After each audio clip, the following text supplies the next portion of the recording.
Ok, shalom à tous. Ce soir, c'est Rosh Chodesh Av, Keshenichnas Av, Mematim Besimcha. On doit diminuer sa joie. Pour les Sfaradim, pour une partie des Sfaradim, certains Sfaradim ont déjà commencé depuis 17 Tammuz de ne plus se couper les cheveux, ne plus se raser. Et une autre partie des Sfaradim commence à partir de ce soir, de ne plus se raser et de ne plus se couper les cheveux jusqu'au 10 Av après-midi. Le test qu'on a ici, c'est au sujet de Kamsa et de Bar Kamsa.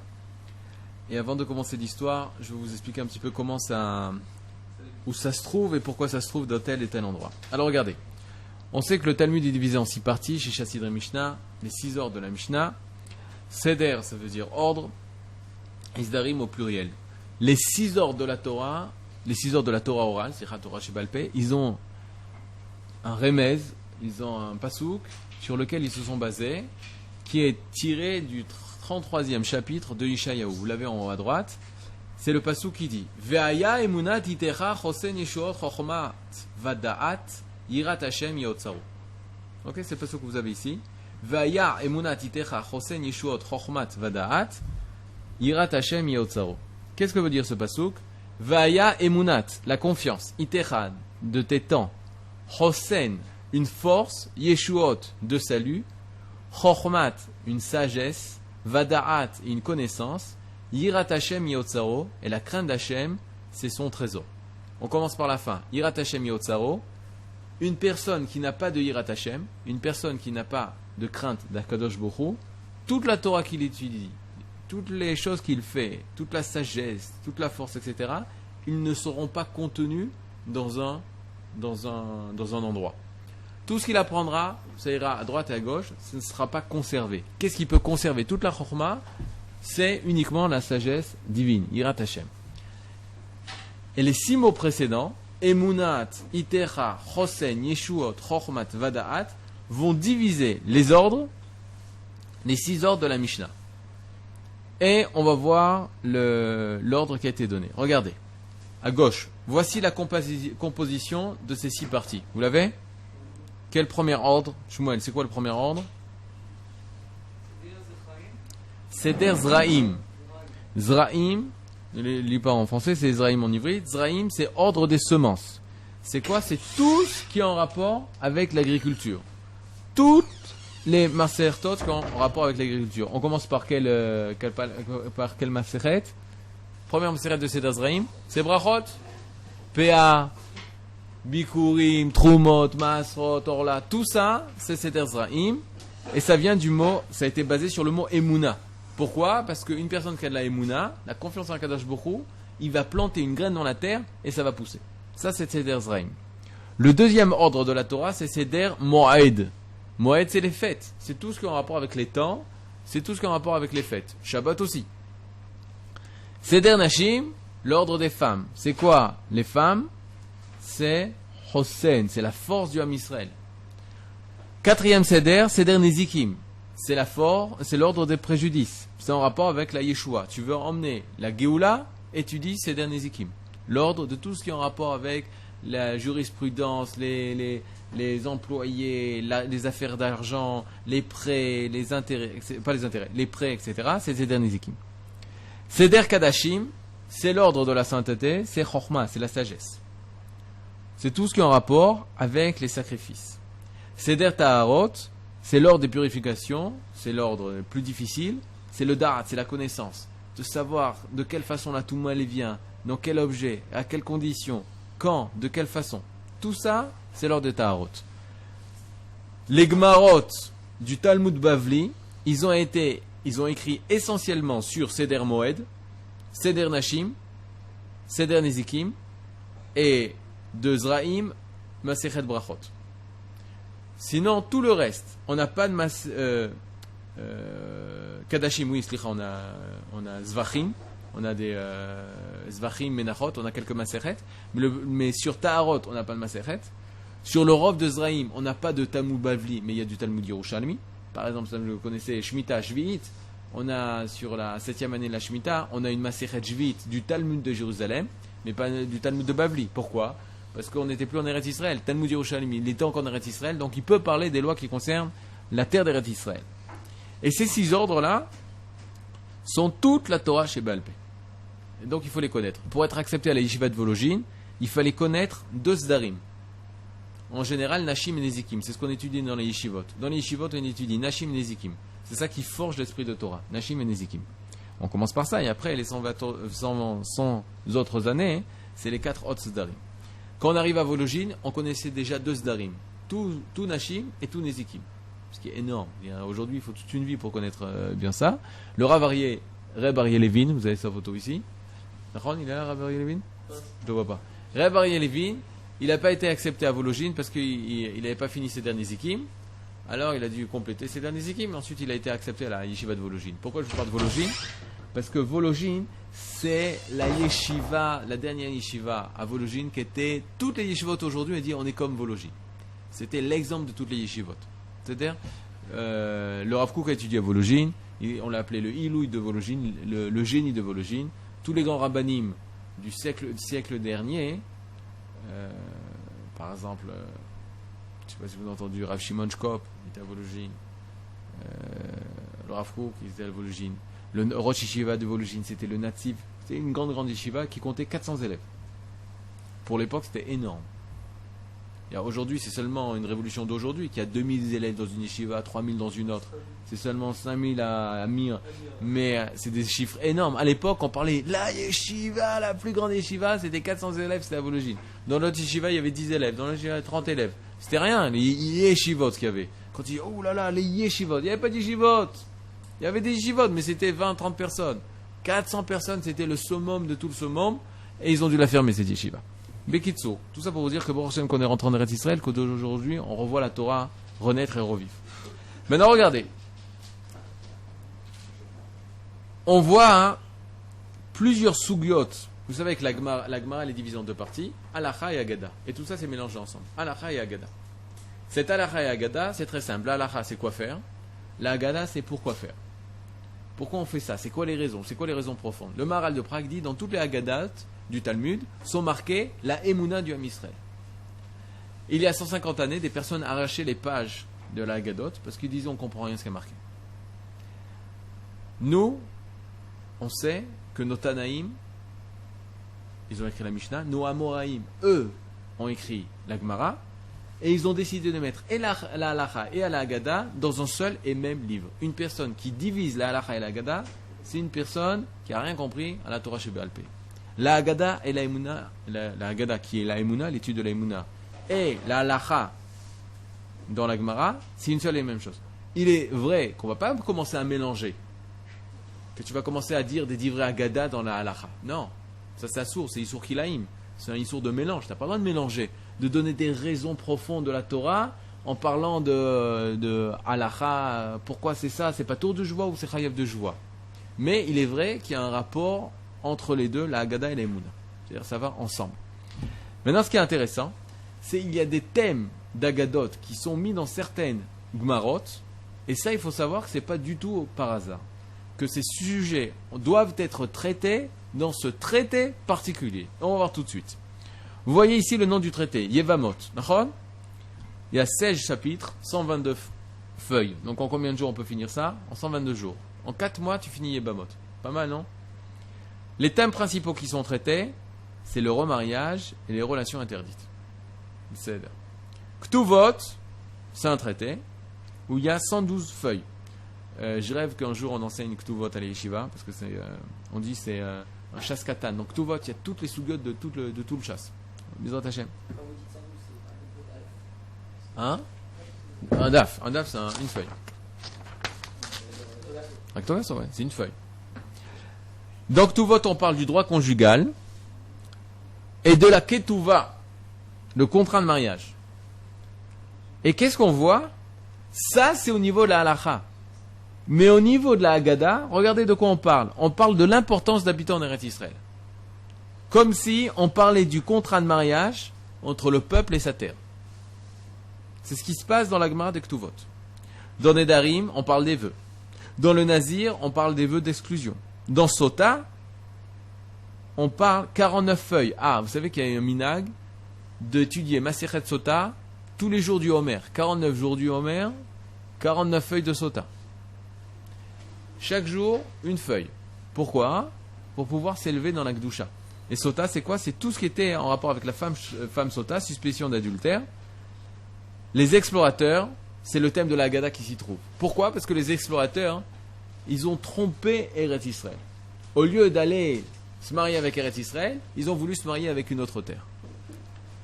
Dans Maseret Gittin, on le laisse pour plus tard. Dans Maseret Kiddushin, on parle du mariage et des acquisitions. Et le thème qui est développé dans la Haggadah, c'est les Meharat HaMarpela, c'est le premier achat d'Avraham Avinu en Eretz Israël. Comme à Kiddushin, on donne la bague à la femme, Areat Mekudeshet Li, on fait le premier kinyan de la femme, de notre femme avec qui on va se marier. Avraham Avinu, il a fait le premier kinyan en Eretz Israël. Il a fait les Kiddushim d'Eretz Israël. Il a réservé Eretz Israël pour ses enfants. Mais qu'est-ce qui est extraordinaire, c'est Maseret Gittin. Alors que Maseret Gittin traite du divorce, le thème qui est développé dans la Haggadah, c'est le départ en exil. C'est la destruction du temple. Du premier et du second. Et on voit dans Maseret Gittin, depuis Daf Nunhe Amud Aleph, on voit toutes les Haggadot qui concernent le Chorban. Toutes les histoires qui concernent la destruction du premier et second temple. Toutes les catastrophes qui sont passées et toutes les histoires dures que la Misraël il a traversées. Vous avez une mitzvah particulière d'étudier ça avant Tisha B'Av et relire ça pendant Tisha B'Av. Maintenant, si pour certains c'est un peu difficile de lire, vous avez... vous pouvez prendre des Gemarot, sans faire de la pub, il y a des Gemarot qui sont traduits en ivrite. Vous pouvez prendre les Gemarot, lire en ivrite, et Mamash, il vous explique, histoire après histoire, tout ce qui s'est passé. Et l'histoire qu'on va rapporter ici, c'est la première histoire qui est donnée. Maintenant, juste ce que je vais vous demander, c'est la chose suivante. Lorsqu'on va commencer l'histoire, il y a des personnes qui connaissent, et c'est d'Afka ces personnes qui connaissent cette histoire que je demande de pas vous taire, mais d'oublier tout ce qu'on vous a dit sur ça. Une personne qui fait pas ce qui s'appelle Daf Halak. Daf Halak, c'est une feuille, c'est ça Daf Halak. Elle pourra jamais arriver au Chidouche. Une personne qui dit, moi je sais, ah ouais je connais déjà, au même moment, dans le cerveau, il s'est fermé au Chidouche, à la possibilité du renouvellement. Nous, ce qu'on veut, c'est un renouvellement. Alors, les gens qui ont écouté ça déjà depuis tout petit, il y a un problème. C'est quoi le problème? C'est bien de l'avoir écouté ça depuis tout petit, mais maintenant, de nouveau, et en plus, je pense que pour certains, c'est la première fois qu'ils voient ça dans les mots de la Gemara. Pas raconté dans le livre, quoi, Soukh Chachamenu, ou un autre livre qu'on vous a raconté, ou un Rav qui vous a raconté ça oralement. Là, ici, il y a des mots qui sont marqués dans la Gemara, des choses qui ne sont pas marquées, et il faut apprendre des choses qui sont marquées et des choses qui ne sont pas marquées. Donc, je vous demande de vous concentrer et de faire attention à tout ce qui est dit. On y va. On prend le dernier makor, Giti Nunhe. Ce sont vos feuilles. Je vous demande de marquer tous les mots de vocabulaire de façon parce que c'est mélangé hébreu et araméen, comme chaque mara. À la fin de la première ligne, il y a marqué Akamsa ou Bar Kamsa. Vous l'avez? Akamsa ou Bar Kamsa. Et la Gemara dit Akamsa. A, le Aleph, attaché à un mot en araméen, ça veut dire Al, sur. Sur Kamsa, ou Bar Kamsa, et Bar Kamsa, Charouv Yerushalayim. Yerushalayim a été détruite. En bon français, on traduirait à cause de Kamsa et à cause de Bar Kamsa, Yerushalayim a été détruite. Yirmiyahu, Chaval, tu prends ça, je suis là. Atarnegola vetarnegolta, Charouv Tour ou Malka. Sur le poulet, le coq, vetarnegolta, et la tarnégolette, et la poule, à cause du coq et à cause de la poule, Charouv a été détruit, Tour Malka, la montagne du roi. C'est aussi à l'époque du second temple.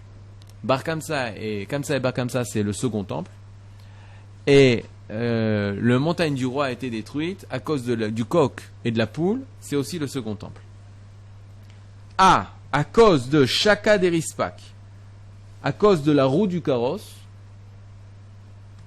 Charouv Bétar a été détruit, la ville de Bétar, la fameuse ville où était Bar Korva.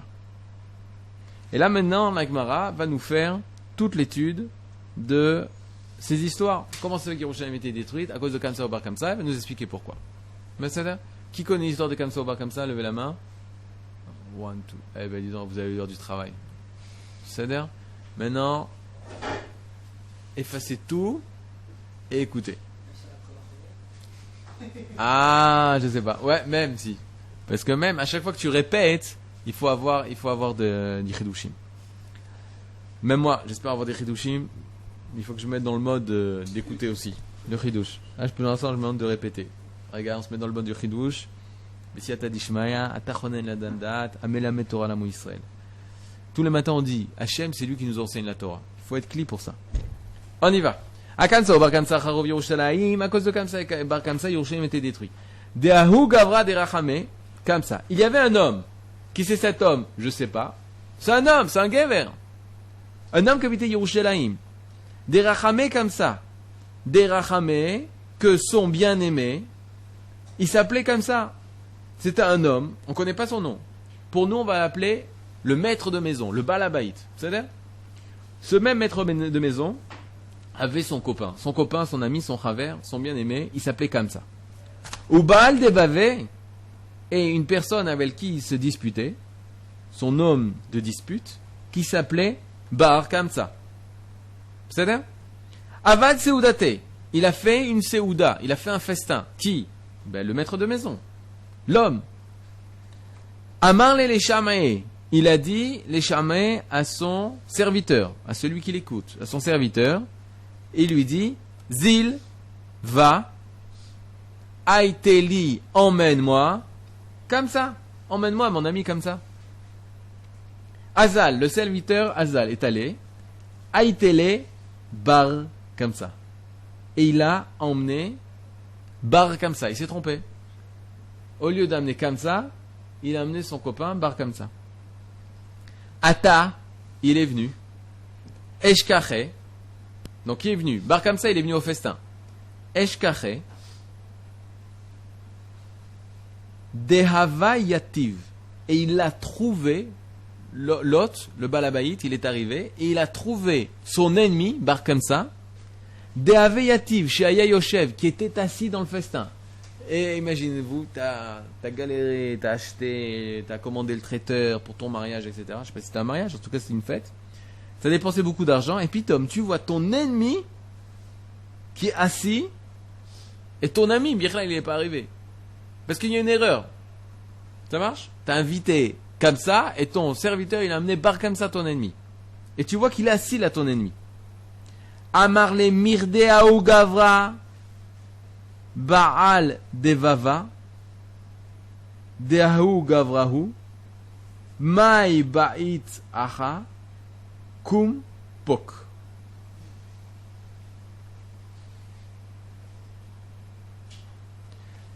Alors je répète, Amarle, il lui dit, Mirde, n'est-ce pas cet homme qui est celui avec qui j'ai qui est en dispute avec cet homme, c'est-à-dire avec moi? Mai ba'itacha, qu'est-ce que tu fais ici? Koum, lève-toi, pok, barre-toi. Ça marche? Il lui dit simplement, il voit son ennemi, et il lui dit, en bon français, casse-toi, pok. Amarlé, maintenant son ennemi, la honte, il se trouve en face peut-être des centaines de personnes. Amarlé, il lui dit, Ho'il, c'est quoi Ho'il? Puisque, Ve'atai, et je suis venu, Shavkan, c'est quoi Shavkan? Abandonne, laisse-moi, laisse tomber. Marquez-les, David, marque le vocabulaire si vous ne connaissez pas.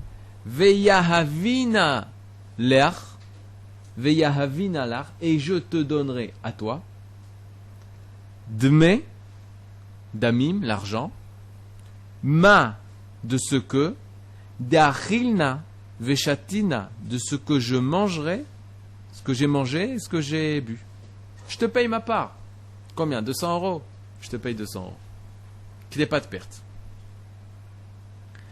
Amarlé, il lui répond le Balabaït, là, non, dégage.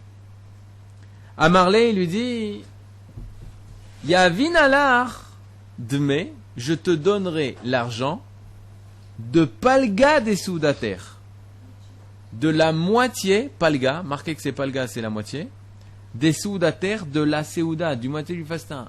Je suis sûr, là, ici, il y a un marié futur. Si un type lui dit, je te paye la moitié de ton mariage, tout de suite, il dit, reste mon fils. Fais-toi un kiff, bouffe 3-4 parts. Tu payes la moitié, Bessimra. Ok. À Marley, il lui répond le Balabaït, là, non, dégage. Maintenant, à l'époque, c'était l'époque difficile pour l'homme Israël. Et malgré tout, il est prêt à éviter un manque à gagner, un gain énorme pour pouvoir que la personne sorte du festin. Maintenant, plus que ça, à Marley, il lui dit, l'invité, le long invité, Yahiv nalar, je te donnerai de mes kula seudater, je te paierai tout le mariage, toute la séouda. À Marley, il lui a dit, là, non, dégage. Nakte beyade, il l'a pris par sa main. Ve okme, et il a levé. Ve afke, et il a sorti devant tout le monde. Amar, il a sorti devant tout le monde. Maintenant, lui, il est dehors, la honte de sa vie, et il dit la chose suivante. Amar, Bar Kamsa dit, Ohil, puisque Vavou Yad Verabanan, puisque les rabbins étaient assis là-bas, eux aussi ils étaient la table à côté. Velo Machoube, ils n'ont rien dit contre son comportement par rapport à moi. Shma Mina, je déduis de ça. Kanichaleu, que cela leur faisait bien plaisir de me voir partir de cette séouda. Isil, il est allé. Il est allé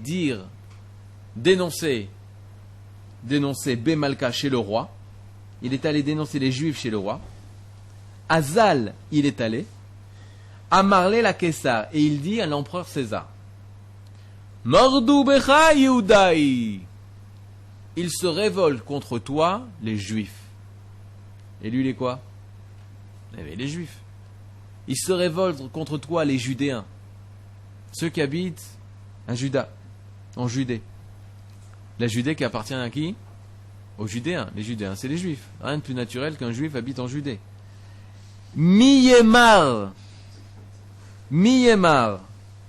Regardez-moi ce roi extraordinaire. Miyemar. Qui me dit ça? Qui me dit que tu as raison, qu'ils se sont révoltés? Amarlé, il lui dit, Shadar Leu Korbana. J'ai une preuve. Envoie-leur un sacrifice. Chazit mekarvinle, et on verra s'ils le sacrifieront. Azal, l'empereur romain, envoie ce sacrifice. Shadar beyade eglatilta. Il envoie un jeune Egel, un jeune veau. Beade dekade, avec lui, qui l'emmène. Shadebe mouma. Et ce même Bar Kamsa, il lui met un moum, un défaut dans l'animal. Beniv Sfataim, il lui coupe la lèvre. C'est lui qui fait ça. Parce que c'est Bar Kamsa qui est venu. Il l'a envoyé. Alors Beyadé, par sa main. Beyado. C'est lui le chaliard. Vamrela Bedoukim Shebain. Il y en a qui disent qu'il n'a pas mis le défaut dans la lèvre de l'animal. Et là, dans l'œil, dans l'intérieur de l'œil. Il a fait une coupure dans l'œil. Maintenant, Dele Didan avait Mouma. Pour nous, Didan, c'est considéré comme un défaut. Et on n'a pas le droit de sacrifier un korban, une bête, qui a un défaut ou dans la langue ou dans l'œil. Velididou lav Moumahu. Mais pour eux, pour les goïms, dans leur idolâtrie, ce n'était pas considéré comme un défaut. Eux, ils auraient pu le sacrifier. Maintenant, il arrive au Beth Amikdash, au temple, avec ce sacrifice-là, cette bête-là, qui a un défaut. Les Rabbanan se sont posé une question. Est-ce qu'on le sacrifie ou est-ce qu'on ne le sacrifie pas? Alors les Chachamim ont dit, l'écrouvé. Viens, on sacrifie quand même s'il y a un défaut. Pourquoi? Mishum Shlom Malchut, de façon à ce qu'on ait la paix avec la royauté. Sinon les Romains vont nous assassiner si on n'accepte pas leur korban, leur sacrifice. Amar Lehu Rabbi Zecharia ben Avkulas. Rabbi Zecharia, fils de Avkulas, dit, non, on ne va pas sacrifier le sacrifice. Pourquoi? Yomru balemumim krevim legabe mispeya. Les gens vont dire, ah, maintenant il est permis de faire du sacrifice de bêtes avec des défauts. Alors les Chachamim, ils ont une deuxième solution. Savour les Miktalé, ils ont pensé tuer Bar Kamsa pour pas que ça soit dénoncé et pour protéger l'homme Israël.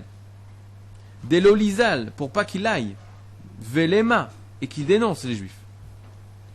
Amar Leo Rabbi Zecharia, non, mais Zecharia ben Avkulas dit, Yomru, ils diront, Metil mum bekadashim, yareg. Ils diront que, les Juifs diront, waouh, ils ont tué Bar Kamsa parce qu'il a apporté un sacrifice qui avait des défauts. Il faut faire attention, si on apporte un sacrifice avec des défauts, la personne sera tuée. Donc il ne faut pas le tuer. Amar Rabbi Yochanan dit, Anvetanuto shel Rabbi Zecharia ben Avkulas, à cause de la patience de Rabbi Zecharia, fils de Avkulas, Echiva et Betenu, notre maison a été détruite, Vesarfa et Echalenu, notre enceinte a été brûlée, Viglatanu mertsenu, et nous avons été expulsés de notre pays. Shalom. On n'a pas le temps de faire la suite. Demain matin, on fera la suite. Demain, 9h, on fera la suite. La question, elle est comme ça. Qu'est-ce qui s'est passé? Pourquoi, si c'est important de parler de Bar Kamsa ou Bar Kamsa, ou Bar Kamsa, qu'est-ce qui était la faute? On voit qu'il y avait des Chachamim qui étaient comme ça. Pourquoi la Gemara, elle commence à dire, à cause de Kamsa et Bar Kamsa, Yerushalayim était détruit. Kamsa, il n'est pas dans l'histoire. Le seul qui est dans l'histoire, c'est le Balabaït et Bar Kamsa. Le Balabaït, on ne le connaît même pas. Qui était le groupe socio-économico-politico-historico du Balabaït? Qui était Bar Kamsa? C'est quoi son groupe socio-économico-politico de Bar Kamsa? Quelle est la faute? Il y a marqué ça à cause de Kamsa et Bar Kamsa. Quoi, c'est pas la faute du Balabaït? Qui était la position du Kessar? Quelle était la responsabilité de Rabbi Zecharia ben Avkulas? Et comme ça, on pourra peut-être déceler le secret de ce qui s'est passé. Et si on dévoile et on décèle le secret de ce qui s'est passé il y a 2000 ans, alors on saura quoi réparer 2000 ans plus tard. Kol Tuv, Shavuot Tov.